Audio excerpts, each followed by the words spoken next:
Today I'm sharing 3 colorful, charming wooden creations to capture the essence of cottagecore. Welcome to the Chic Show. Today's What Would You Make playlist is hosted by Rustic and Lace DIY, Divine Designs, and Simply Blessed Crafts. I recently thrifted this little wood box and I'm going to make it over for my daughter for some special notes from friends. This will be the perfect little keepsake box. So these little snowflakes on top were raised, so I did sand those down a bit. I gave the box a coat of Peony by Fusion, and then I used this little lock and key mold. It's not IOD, I believe it's redesigned by Prima. And I'm using IOD's Lover of Flowers rub-on transfers for this piece. Cut out this little forget-me-not part at the bottom because I'm going to use that on the top of the box. But I am going to wrap these flowers around from the front to the top of the box.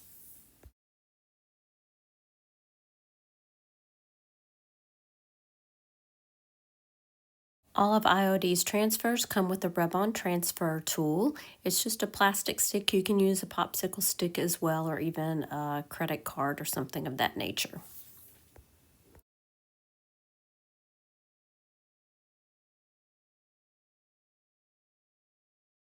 After it's been applied, I did burnish it down with the backing paper just to make sure that it was adhered completely to the box. Now I'm going to be using a little razor just to cut the transfer there where the box opens. And I'll add the forget-me-not to the top.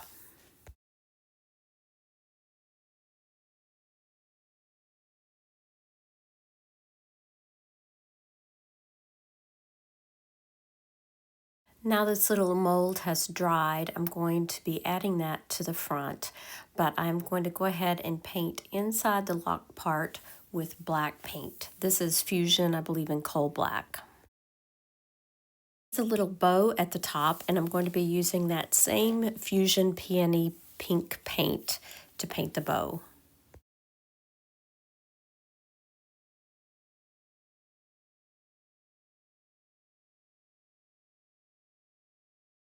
Now I'm using Fusion's French eggshell to paint another part of the lock, and this blue matches perfectly with the rub-on transfer.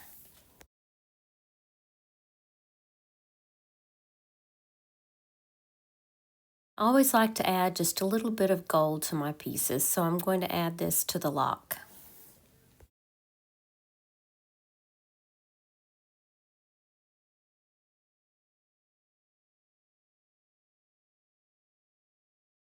The glass that was originally in the box had broken, so I used a piece of foam board and I'm going to be covering it with this kind of velvet type material from Dollar Tree.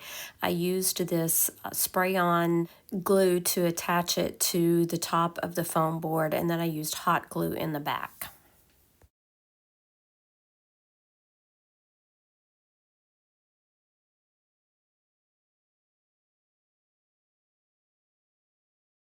I started by folding in the corners and then I worked with the longer edges.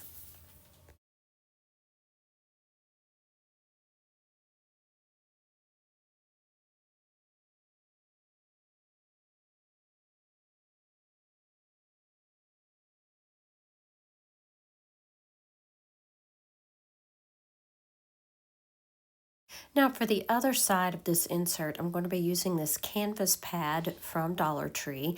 I taped it to a piece of printer paper and then I printed out the actual saying from the Lover of Flowers. The Forget-Me-Not poem in the rub-on transfers was too big, but I was able to print out a smaller version of this poem, and I printed it onto that canvas, and now I'm just going to use my glue stick and glue it to what's going to be the top of this insert. I'd added a little bit of hot glue to the corners just to make sure that this stayed glued down, but I didn't want it to be bumpy underneath the poem, so I reserved that for just around the edges. It is a perfect fit, so I'm going to add some more hot glue around the edges of the insert and attach that into the top of the box.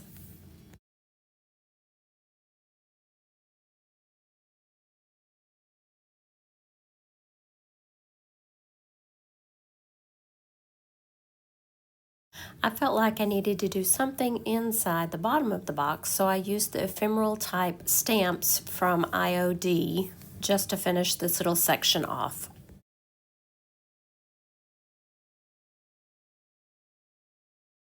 I used a gray ink pad from Hobby Lobby for this.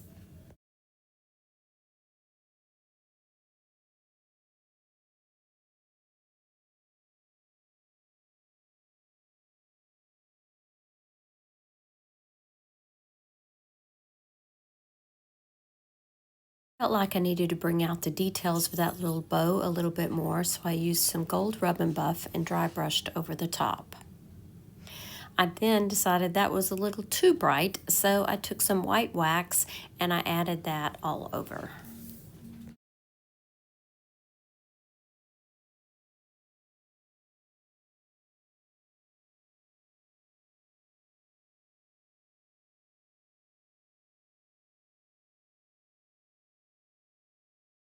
I used a combination of Gorilla Glue and hot glue to attach the lock.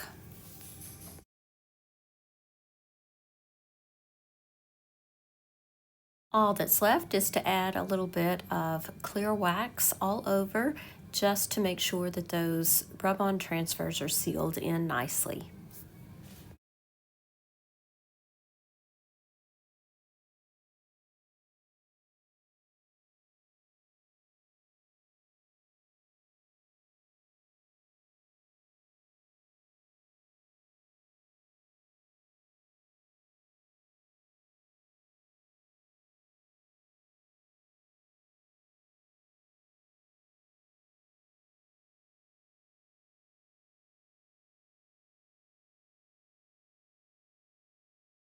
These are wood cutouts from Dollar Tree, and as you can see there, I've drawn a rounded line across the top of these because I'm going to cut that off, and just regular scissors work fine for this. I wouldn't use your best scissors for sure, but I'm going to cut along there just so I have the cup and not the whip topping on top. And then I'm going to use my little finger sander to sand down any rough edges, and I'm going to do this to all three. Now I'm using some decoupage paper. This is Roy Cycle decoupage paper that I got in Sonnet's Maker's Box. And I'm cutting out different little pieces to add to these little teacups. So I'm kind of measuring by putting the cup on top of the area, and then I'm just going to cut out that decoupage paper for each one.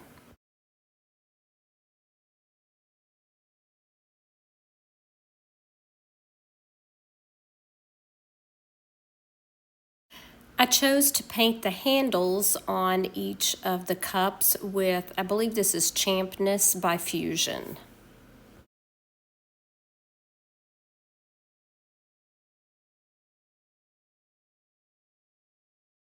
It's a good idea to paint your surface white if you are decoupaging a napkin or decoupage paper, rice paper, anything like that. It does help those colors to pop a little bit better against that white background. So I'm going to be painting each of the cups with one coat of white chalk paint. And then I'm going to go over the white paint with some Mod Podge, and I'm going to let that completely dry.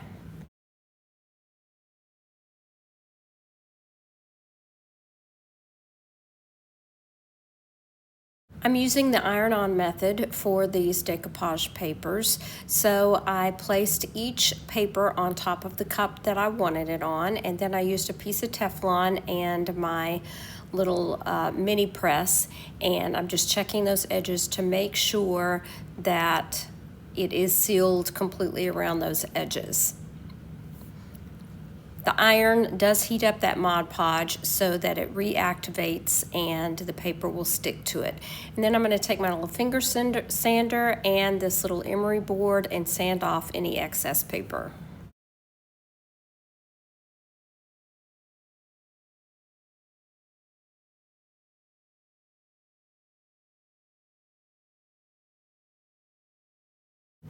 Now that the cups are finished, I'm going to work on the board that I'm going to apply them to.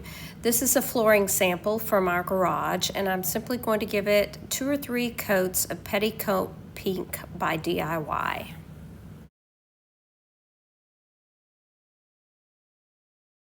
DIY paint does need to be sealed, so I'm going to seal this in with Big Top.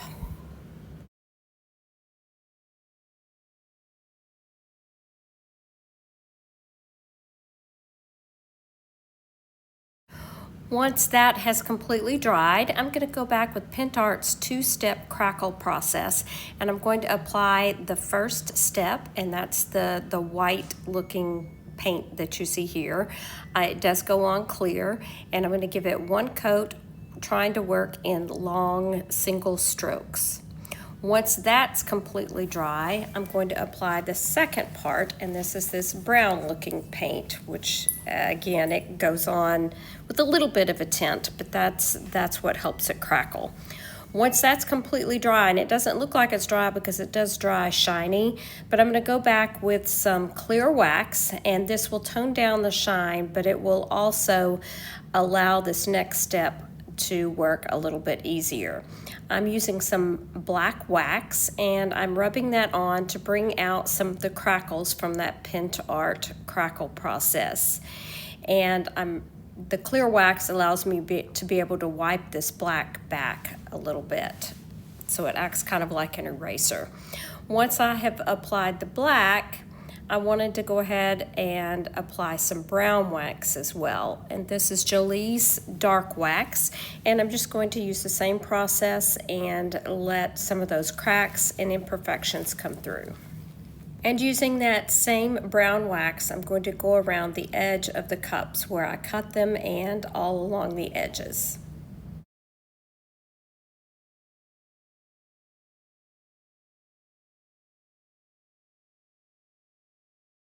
Now I'm going to arrange my cups onto the board, and you want to kind of be sure which way you want your cups tilted before you start, so that you know which side to apply the decoupage paper and paint which side of the handle. So this is the way I want mine. I'm going to start by gluing on the top cup first because it is flush with that wood, and I'm just using some super glue wood glue for this. I am going to add a little bit of hot glue as well so that I will get an immediate hold, but that wood glue will be sure to secure that down over time.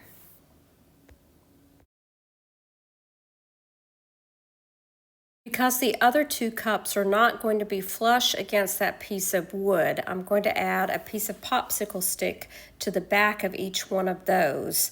And again, using wood glue and hot glue, I'm applying those down as I've shown here. You could certainly add a hanger if you wanted to. I just left mine as is and propped it up. Let me know what you think about this project.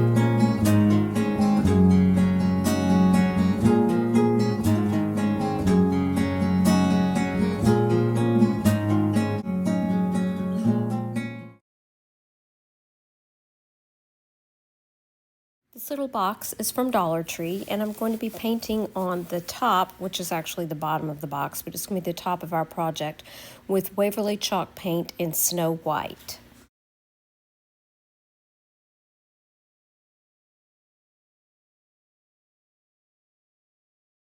For the edges of the box, I made a custom color to match this little napkin that you see here. It's just some pink chalk paint mixed with a little bit, I believe it was purple, and maybe some hot pink acrylic paint. I just kept mixing until I got the color that I wanted. Let's call this color Orchid. Make sure your paint is completely dry before moving on to the next step. This little napkin had 4 quadrants to it, of course, and each one is shaped like this little butterfly, so you don't even have to cut anything out. I did remove 1 ply of the napkin, and now I am brushing on some liquid patina by DIY. You can use whatever decoupage method that you like. I'm using the iron-on method, and this works with Mod Podge, liquid patina, any decoupage medium like that. So I let it completely dry. I placed my napkin down onto the painted surface, and I just ironed over it with my mini press. Now the little bit of napkin that's hanging over the sides, I'm just going to sand away with my finger sander.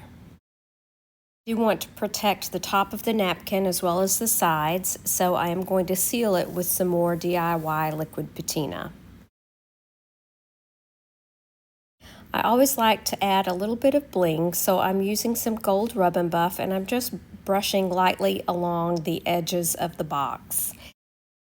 I'm also going to be using that rub and buff to accent some of the details of the butterfly.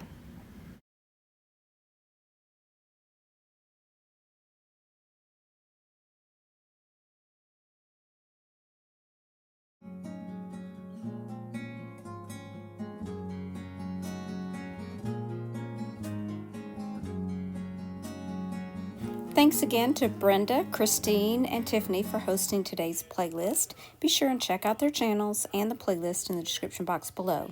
Here's another video I think you might like. Thanks so much for watching. Remember to share the chic. Bye now.